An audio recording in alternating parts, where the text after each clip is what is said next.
Mukama yeebazibwe mugye baliko abampuliriza gwena mu kiti ky'oli. Olunaku lwa leero lunaku lwa Sande, ennaku z'omwezi ziri 10 serabidde ziri 19 oyo omwezi ogwokutaano mwaka 2019 nga omwaka tunaatera ogutuuka mu makati, naye nga ki kyenkugamba nti tunaatera ogutuuka mu makati, yes, naye bintu ki byoze ebituuse ku bulamu bwo n'obivaamu. Ekyo kikulu kubanga buli olukya abantu bangi nnyo abeera emyaka n'emyaka negibeeramu naye ng'akyali mu busibe. Bintu ki by'ovuddemu byoba by'ovuddemu n'ova mu ekyo ekibadde kikusibye ebbanga ddene. Olunaku olumuzi lwe nalokoka nagamba emyaka giri gyonna ekitegeeza mbadde oba ndi ku biki, lwe nategeera nti bulijjo oba ndi biki, ndi mu nsi ki. Kati naawe ekyo kyenkugamba mwezi lyonna ebbanga muli ndowooza olinako kyovaamu nekyogendako, olina level gy'ogendako. Ki kyenzize leero? Nzize nga nkugamba nti tulina level gye tulina okuba nga tugendako buli mutendera, naye nga era tusaba Mukama, kyekyo tusabya Mukama, nsaba onteeke ku level wait, onzije ku ddaala, onteeke ku ddaala. Kitegeera nti n'ebyo ebadde byakusiba bite, buli bwe bita oba ogenze ku level ndala.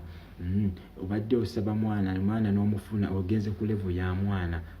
Obadde osaba bugagga, ogenze ku bugagga bwa level ndala. Obadde osaba kugenda bweru, ogenze eyo nayo level. Buli kimu ky'osaba ne kikuweebwa oba level, kubanga obadde togibaddeeko eba step. Naye waliwo ate asaba ne bigaana, n'asaba n'asiiba n'ayenjera amakanisa gonna naye nga wapi, neyeebuuza ddala ye yakolemirwa. Naye nga jjukira Mukama Katonda aliwo olunyiriro lwe mu Bayibuli lugamba nti yatuwa omukisa n'aguteeka mu maaso, n'ekikolimo n'akiteeka mu maaso. Okusalawo kuli eri ffe, okulondawo ekikolimo n'okulondawo omukisa. Tutya nga okola, owulira eddoboozi ly'Omukama Katonda n'onyiikira oligobera, n'onyiikira okugoberera enkola ze oba engeri gy'ayagalamu bikolebwe, ng'ogwo omukisa. Naye gw'ona abikola vice versa, n'atabikola, n'atagoberera nkola ze, kitegeeza aba atwala kikolimo. Kati ki kyenkugamba nti we twaweebwa ebyo, kakitegeeza nti tuba naffe tulina okuba nga we tusaba ate twegendereze nnyo okuba nga ki kye we tumala osaba ate twetunyulemukko mu ggwe. Naye ddala nze wadde nsabye kino, nze ndi ntya oba nfuna, kubanga osabye ogenze, kubanga oli n'agamba ate ogundi yasinga, n'ogendayo naye n'akuteekako emikono, naye still ne kisigala nga kikyakuliko. N'ogamba kirabika amafuta ge balina okunsiiga nago ne bagwa kusiiga, era still n'osigala nga kikyagaanye. N'ogamba naye ddala kiki? Naye nga tuweebuuza lwaki kiri bwe kiti, naye nga ggwe olina okwesumulula ggwe kennyini. Waliwo ebintu ebimu nga ggwe olina okwesumulula. Otya nga ggwe kwegamba nga ekyokusonyiwa kyakugaanibwa oba kyagaana okuva mu mutima gwo, ogamba nti nze sirisonyiwa, si wa bulokole, twala eri ebyadde bya bulokole, nze siri musonyiwa kwekyo kyeyankola, nanzitira omwana, nanze oba nantwalira ettooke, esente zange n'atazimpa, yaŋŋamba wanajja zisasula n'atazinsasula. Kale munyiigidde ekyo ky'osiba, n'omunyiigira n'obeera nga n'okola empalana nnyo y'amaanyi ku ye, ekyo ky'okola gwe n'olowooza nti w'onaasaba Mukama n'awulira ebyo. Abiwulira naye ng'alinze akantu katini nnyo k'ogenda okukola kusonyiwa. Nga keeko kokka k'olina okukola ogende ku level eri gy'obadde oyayaanira. Okusonyiwa si kyangu, naye ate ka nkubuulire, osonyiwa osigala nga woobadde.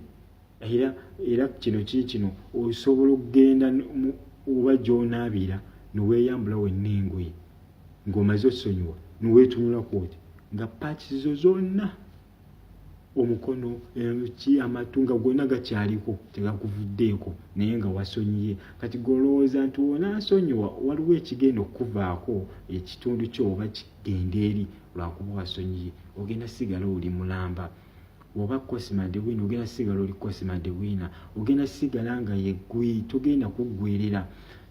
Naye ate n'ekirala nze manyi nti woosonyiwa muli webanga yambukuddwako ekintu obanga atikuddwako omugugu gwasonyiye ne gwe basonyiye, mubanga mwenna owulira nga muli okkakkanye nogamba ninaye tekikoleka naye nkikoze.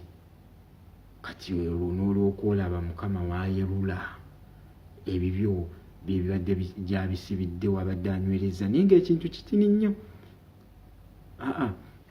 Gwe tolowooza nti nno tokimanyi nti nno Yesu Kristo ebiri byonna yalinga ajja abiyitamu. Yasiiba ennaku anaabe obusitaani n'amugezesa n'ajja n'alumba abaako engeri gy'amukema naye nga byonna abiyitamu.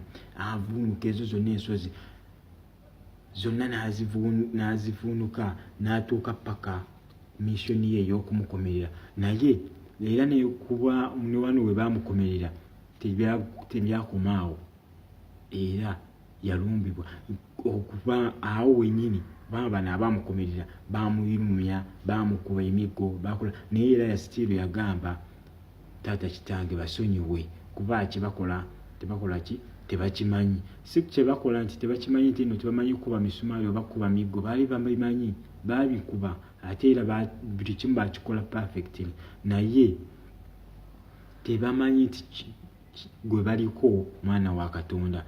Ye nabagamba taata kitange basonyiwe. Awo wenyini we yasonyiirwa ate we yakutukira. Ye nno sitaani n'alowooza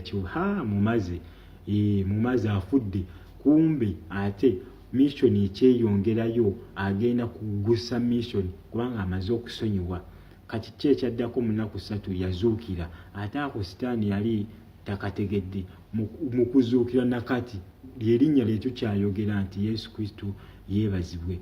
Yazuukira naye kye kyamutuusa mu kuzuukira kwali kusonyiwa. Kitegeeza bw'osonyiwa waliwo kyogendako, waliwo level gy'ogendako eyo badde waliwo ekibadde ekyali kikutte okivaamu n'ogenda ku level endala. Kati nno owooluganda sister oba brother kikyolina okukola kusonyiwa. Kati bino ebibyo bino babadde okayani n'okaaba amaziga n'ogenda ku nsozi n'obeereeyo n'osula eyo n'osula mu overnight naye nga gw'ogamba ate okomawo eno ayina ozimpa kwegamba n'omubeerako nnyo nti ani gwaloga nja n'omukyayira ddala bubi oba mwana wa ssenga oba mwana wani n'okyawo oluusi n'okyawa kitaawo n'ogamba nze sirigendayo mulambula. Nze nedda ekyo kye yakola yali ayagala kunzita, sisobola mwagala. Ekyo kyonna onyweza bunyweza bwo, oli mu kunyweza natti yabukola ki yabutatuuka ku level yo ku next level. Twagala okutuunya amadaala, twagala lemera ku ddaala limu n'abakalokoka ne bakuyitako ne bagenda nanti bo basonyiwa gwe tugaanye ogamba abaninyeeko ate obukoba buli kujooga si kabulokole naye awo abanjooze gwe n'otamanya nti nno okyeyongera mu kwesiba okugenda ku level endala n'okwesumulula. Sonyiwa abakola obubi, sonyiwa abakusobya. Omutima gwo gubeerenga ogw'eppamba, gubenga gugondo oba gubenga gwa siponji nti alinnyako agulinnyako ne gukka ate waavaawo gukomawo. Siponji ogirinnyako ate egera ekiseera neekomawo neddeyo mu sheepu yaayo. Kitegeeza agenda kulinnyako ojja kukomawo mu sheepu yo. Wanajja kulaba nga akugonzezza naye ate ogenda kukomawo oddewo mu sheepu yo. Togenda kuba ng'ojjinja, omutima gubenga ogw'ejjinja gukalube guti era nti gwo newe ekintu ekigulinnyako ennyo ate gumameetuka gusaanawo. Ekintu kyonna kisaanawo. Mukama yeebazibwe. Haleluya. Eka nsubire nti oyina kyotegedde ate wonaakola ekyo gwe akati tukole kigezeeko gezaako ekyo kyenkugamba oli wa bujulizi nti oli bugambako n'omulala olisomesaako n'omulala nti ate bannaye we nakola kino ate kyali bwe kiti. Mukama akumpeera omukisa nsigadde